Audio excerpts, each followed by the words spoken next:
If you've ever wondered why Pentecostal women look like this, and by this, I mean they have really big hair, lots of intricate hairstyles, a lot of accessories like belts, these flowers, purses, things like that. They wear a lot of bright colors, pattern mixing, textures, and a lot of fun shoes. Then I am here to answer your questions. So the commenter is kind of right. It does have a lot to do with the no makeup thing, but it's a little bit deeper than that. So in the groups I grew up in, there was a lot of restrictions on how you were allowed to express yourself through your sense of style. So, for example, no makeup. You can't wear makeup, so you can't express yourself through makeup.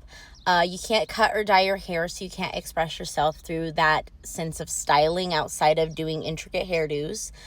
Some places didn't allow you to have perms either. That was hit or miss.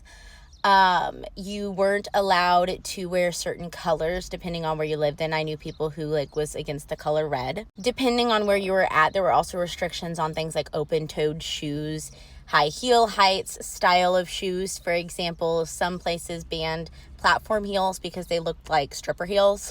You also weren't allowed to wear pants. A lot of places didn't let you wear short sleeve shirts. You had to wear long sleeve shirts.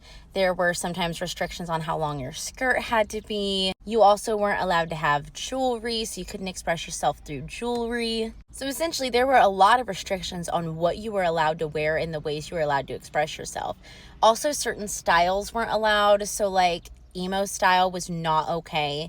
If you were in all black outside of a funeral and it started happening regularly, I knew pastors that would pull you aside and be like, hey, emo is of the devil. You can't be wearing all black all the time. So when you have so many restrictions on what you're allowed to wear and how you're allowed to express yourself, it limits what you actually can do. So they often end up looking like cookie cutters.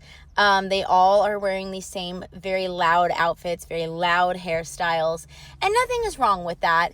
If that's how you like to dress, that is perfectly fine. But if you boil it down, like when I was in the movement, most of my outfits were very bland because I didn't like pattern mixing. I wore solid color shoes. I didn't wear a lot of bows and flowers and things like that. So the only ways I really expressed myself was through my hair. So my hair was really intricately done a lot. But most of the time my outfits were pretty boring. It would be a long sleeve, neutral colored shirt with a black skirt. It was very, very casual. And so the only way I really expressed myself was through my hair. So yeah, essentially that's why. Pretty straightforward and pretty self-explanatory once you understand how many restrictions are really in place. And just as a fun side note, I always watch this lady on my For You page, and I don't know her name. I will try to find her and tag her, but she does videos on your eccentric friend keeping it simple, and that's kind of how I feel about Pentecostal outfits. Because they'd be like, yeah, I'm just being simple tonight. And then they'll show up in this. So that just always giggles and makes me think of this as well.